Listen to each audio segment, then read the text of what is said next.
The keys are on the table for my pickup truck. I pour a cup of coffee and I pick them up. I gotta get to work, I can't afford to be late. My boss has been a jerk to me for 3 days straight. Gotta make some money just to pay my bills. Gotta get a mansion up in Beverly Hills. Pterodactyl starts with a P.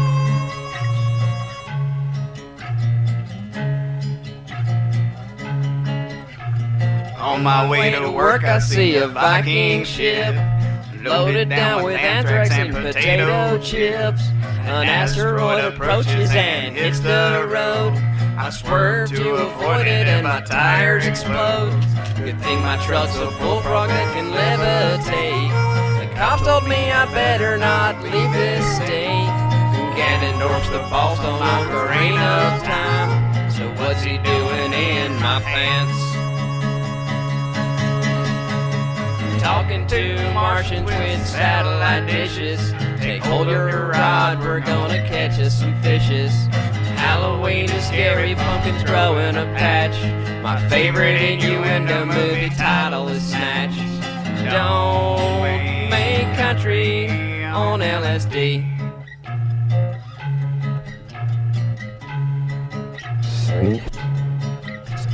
I get to work despite a cyclops block my path. I'm gonna go inside and face my boss's wrath. I don my shining armor and my reflective shield. But just inside the door there's a banana peel. I slip and fall into the place for all that it's worth. I got my mansion in Yugoslavia.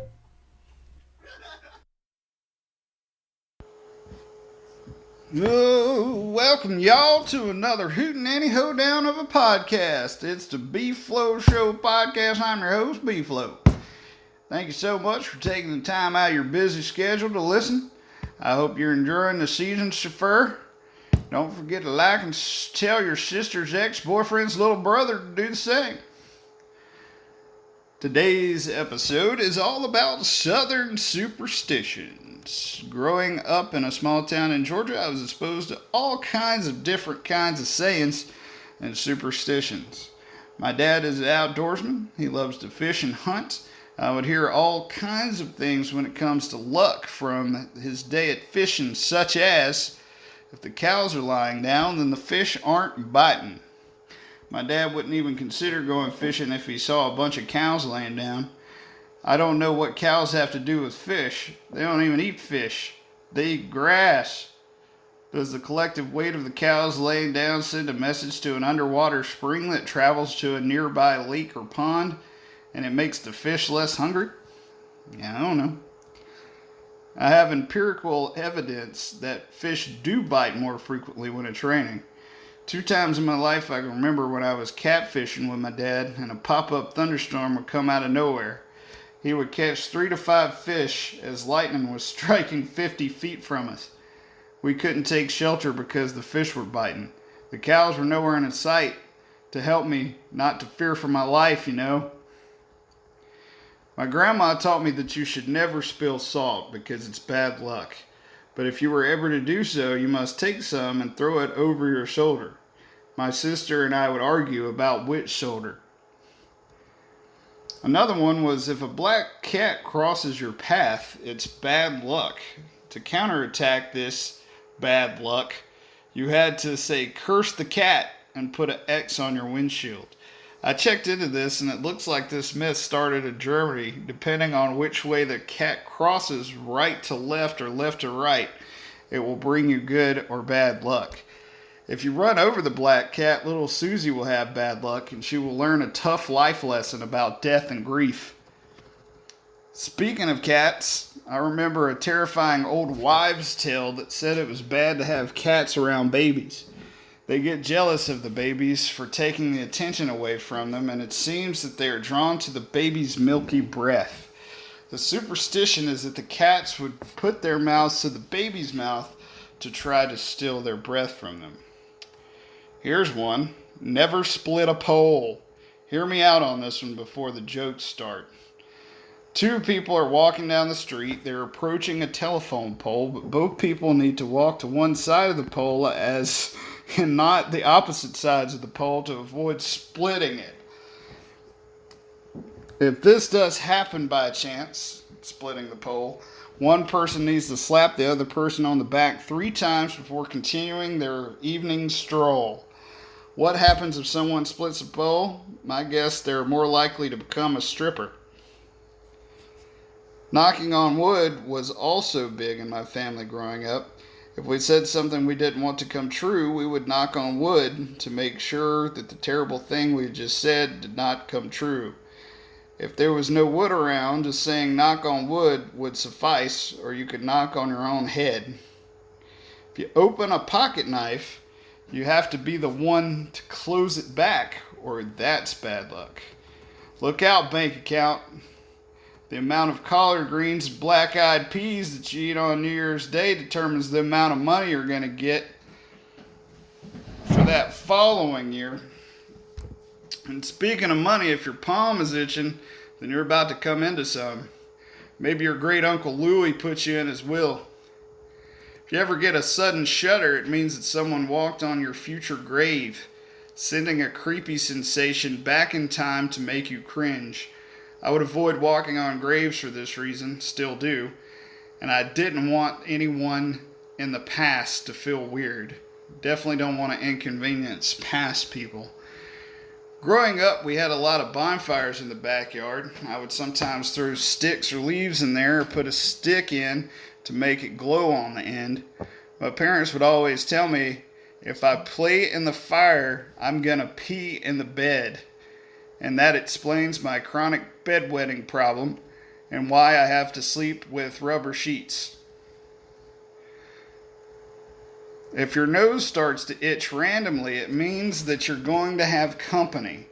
For those that have never heard of the company, it just means that friends or family would come to see you at your house, sometimes unannounced. Company could be used in conjunction with a get-together, a picking and a grinning, which involved one or more musical instruments. The instruments could be primitive, as in clicking 2 spoons together in rhythm, or blowing into a jug, creating the low bass notes. Some people from my grandparents' generation had a problem being photographed and having their picture taken. It seemed to only bother them if it was done randomly and not in a professional setting. They would go take for actual family portraits, but they would hesitate to take a photo or be recorded. It goes back to that old superstition that says if you have your picture taken, it will steal your soul, or at least capture a piece of it. If it rains on your wedding day, then you'll cry a lot during your time together. If it snows, you'll have a lot of sugary treats. I made that one up. That sounds just as credible though, right? Why aren't there any divorce superstitions? If you divorce in February, you won't remarry for 3 years. If you divorce during a thunderstorm, your stepkids will always be awkward in your presence. I don't think that these are particularly Southern, but some superstitions are.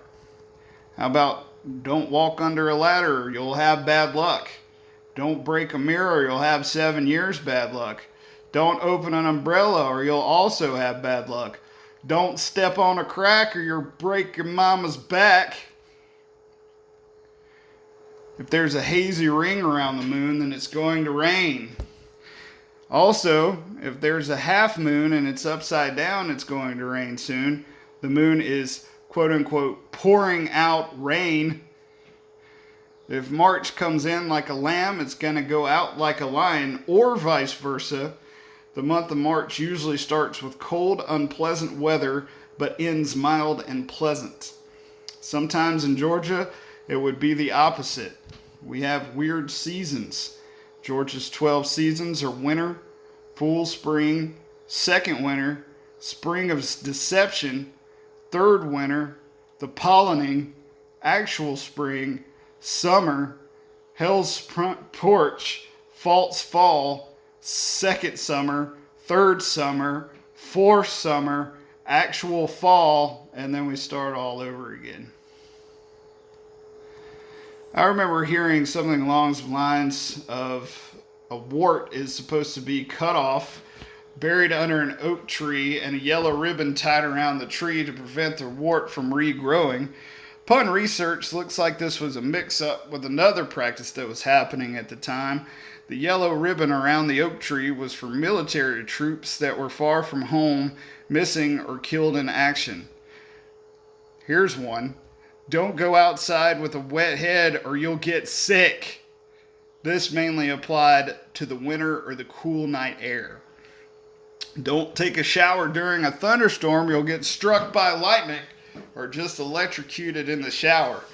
I looked into this one as well, and it turns out, surprisingly, this one's true. The National Weather Service urges the public to avoid hopping in the shower during a lightning storm in the event that the bolt strikes one of your home's water pipes and electrifies your bathroom. It can actually happen. Apparently 10 to 20 people in the United States are shocked annually while bathing, using faucets, handling appliances during storms. In the real world, the odds of being harmed in this way are extremely minute, but it's not unheard of. Speaking of electrocution, it is also common knowledge that you should never use the telephone during a thunderstorm unless you're ready to talk to God about greeting you in the next life. This, of course, was limited to phones with a cord attached. Cell phones were not as commonly used there in the mid-90s. The sun is shining, but it's raining. The devil is beating his wife. This always was thought-provoking because until I heard this saying, I wasn't aware that the devil even had a wife. I didn't know if she was evil, like in the devil, or an innocent. It really left me in a moral dilemma. I didn't know whether to feel sorry for this woman. Why would Satan beat someone who was like him? What the hell did the sun and the rain have to do with him being angry? Was she in control of these elements? The only explanation I found was the devil was angry about God creating such a beautiful day. Still, no excuse for that kind of behavior. Even if you are the devil, shame on you. A horseshoe hung above your front door will keep witches out of your house. Did you guys know that? That's crazy. Okay, guys, that's all I can remember right now. Thanks again for listening to the B-Flow Show podcast. Make sure you like, you share, you tell your mom and them, give me a listen. If you'd like to support the podcast, hit me up on that Cash App, hashtag BFlow777. Anything is appreciated, nothing required, of course. Until next time, I'm B-Flow, wishing you pleasant existential consciousness.